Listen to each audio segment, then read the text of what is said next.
I've been thinking about how much time do you let pass when a tragedy happens, like what happened Sunday night here in Vegas? How much time do you let go by before you let things go back to normal? I planned on doing a vlog Monday night, but since that happened, I did not. I wanted to let a couple days go by. And I didn't want to make a vlog of me talking about it because you're not going to get anything new from me that you can't hear on the news and a thousand other people. So I made the video on how to help. I felt like I needed to do something. So I live like 25 minutes from Mandalay Bay, and work that close. So maybe it hits a little harder when you're in the city when it occurs. But that aside, although I do want to say thank you to everybody who reached out to me Sunday night and Monday morning. Big thank you to Brad and to Lisa. Brad sent the camera. Brad sent a case and an SD card for that camera. Lisa sent another case with a bunch of accessories. And yeah, I've got more accessories than I know what to do with. So thank you to you two especially. Definitely going to check that out this weekend. I've got the camera charging right now. I'm going to pop that SD card in there and figure out how to use that bad boy. So I'm hoping I can bring you guys some video of the Strip, Fremont Street, maybe some parks, some geocaching. Is there anywhere in Vegas you guys would want to see maybe that you're interested in seeing? Let me know. Put it in the comments down below or shoot me an email. We'll see what we can do. Got some more cards in the mail. So we got one from Cope, Colorado. Let's see what's in here. Please enter me in the Forrest Fenn drawing. Robert from Cope, Colorado. All right, Robert, you're in. And another kitty cat. Please enter me in the drawing. Amy from Pittsburgh. You got it. Classmates. Fenn book entry. Dan from Clinton, Pennsylvania. Hi there. You are the very best. I truly hope you and your boys find the Fenn treasure. Wouldn't that be something? I'd be making some videos then, boy, I'll tell you that. Please enter me in the drawing for the signed book. Scott from Parkland, Florida. All right, Scott, you are in, and I hope we find the chest too. And that's what I'm going to talk about as soon as I get done with these cards. A new theory on the Forrest Fenn treasure. I'd like to be entered in the drawing for a copy of The Thrill of the Chase. Stacy from Hattiesburg, Mississippi. Please enter me in the drawing copy of The Thrill of the Chase. I know the book will be a big help in my search for the treasure. Thank you, Jim from Hattiesburg, Mississippi. No problem. Got a card. Whoa. It's taped. Greetings from Saratoga Springs, New York. Please enter me in The Thrill of the Chase. Thank you so much. What's that? It's taped. Oh, but it's supposed to be taped. Okay, that's interesting. All right, there's no name. Oh, Joe. Joe from Sarasota Springs, New York. You're in. Oh, look at that one. Enter me in the Thrill of the Chase, the signed copy. Bill from Clinton, Pennsylvania. All right, everybody, you're in. I think we're up to like 60 entries now for those two copies. And yeah, remember, YouTube Live. How do you get notified when I'm going to do that YouTube Live? You got to subscribe. You got to go to the notifications and turn the notifications on so that I will give you guys the time ahead of time. That Saturday the 21st at some point we'll do it, and I'll figure out how we're going to do it. And yeah, it'll be fun. All right. Those are the drawings. Mr. Thompson sent that package. We're going to open that up this weekend with the boys. Anybody else wants to send anything, we're happy to receive it, and I'm happy to open it on the vlog. The address is down below. There's also a donate button if anybody wants to give anything to the cause. What's the next thing? Now I've got the camera and the accessories. What's the next thing? Well, the next thing would be a laptop. A laptop so that I'm not always there on the computer. If I travel, if I go look for a treasure, I can now shoot the videos and then upload them using the laptop. So the laptop would be the next thing. So if anybody could donate, there is a PayPal link down there. It's secure. You can use a debit card, a credit card, your checking account, and it is secure. PayPal is well known. So thanks to everybody that has donated. I really appreciate it. All right, Forrest Fenn, are you ready? You ready for this one?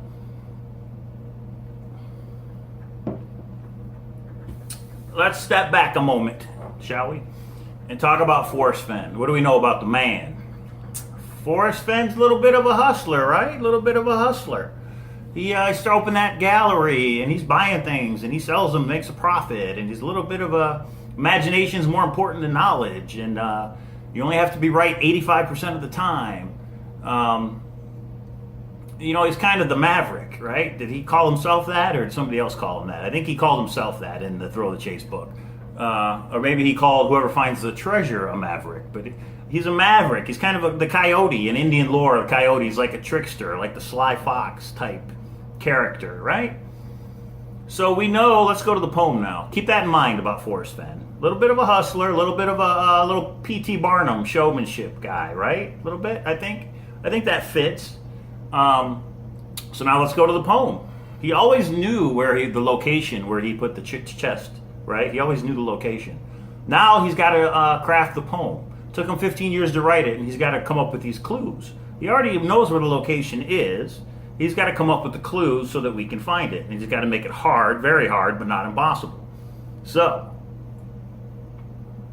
begin at where warm waters halt. We know that's the first clue, right here. Begin at where warm waters halt. And isn't it a coincidence that in New Mexico, where Forrest Fenn lives, the fishing regulations designate warm waters, plural? And isn't it a coincidence that, or maybe not a coincidence, or maybe it is, you decide. Isn't it interesting?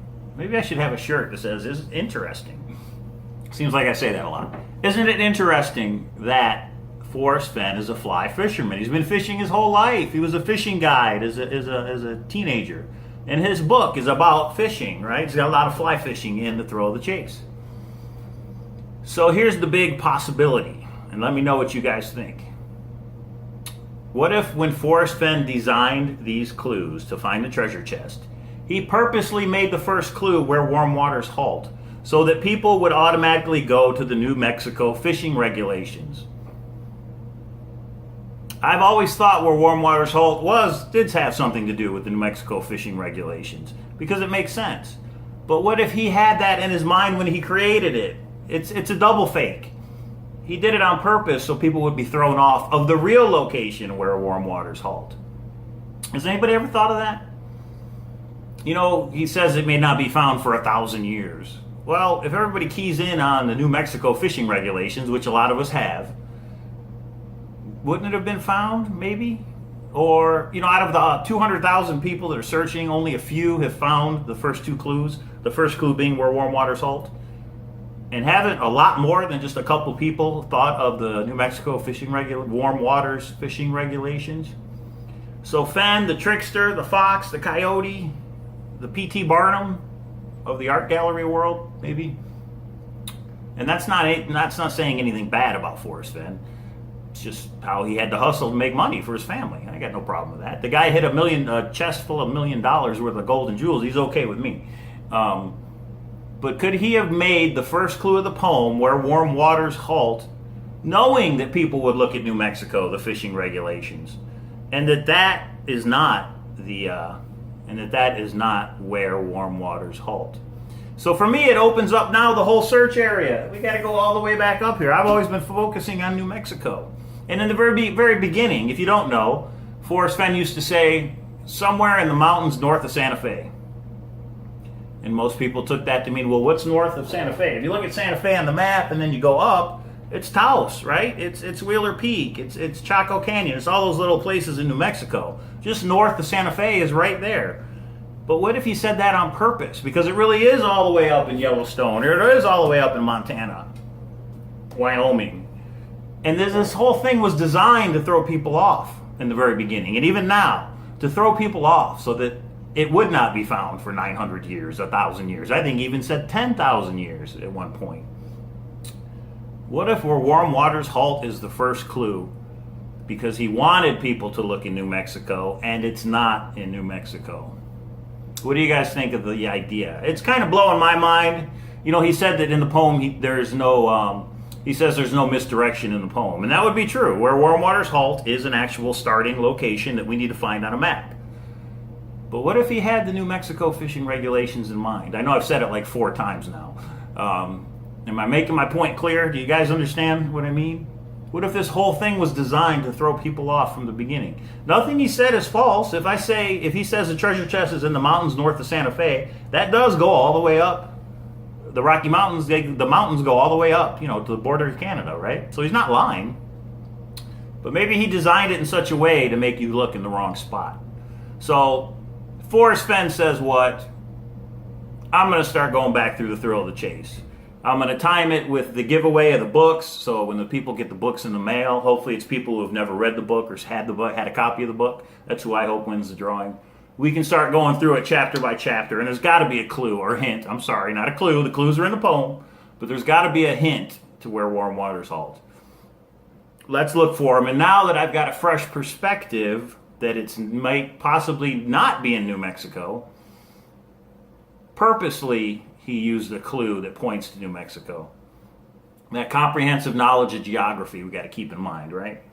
So what do you guys think of this idea that little bit of the trickster Forrest Fenn, that he used the first clue that points to New Mexico pretty obviously, I guess, if you know about the fishing regulations. So that means it's where it's not, because it can't be that easy. He says imagination is more important than knowledge. And what did Toby Eunice say in the A Gypsy's Kiss, the vlog that I did with them, the interview? He said the warm waters being the New Mexico fishing regulations doesn't take much imagination, does it? He's right. No, it doesn't. And that's what kind of thought made me think about, well, if it's not the New Mexico fishing regulations, then why call it warm waters, the clue? Why make the clue warm waters? Maybe Forrest Fenn did it on purpose to throw people off. What do you guys think? Put it in the comments down below. Oh, and Toby, thanks for the shout out on the coffee. We may drink the same coffee, and we may drink the same brand of coffee, but you don't have food dogs guarding your coffee, do you? Everybody check out A Gypsy's Kiss, the vlog. It's Toby Eunice and Shelly Carney. They're trying to hit 1,000 subscribers, and they're almost there. If you haven't subscribed, go over to check out their channel and hit the subscribe button. If you guys like the video, give it a thumbs up. Let me know in the comments below what you think of this new theory. Forrest Fenn said what? That maybe he's faking us out a little bit here.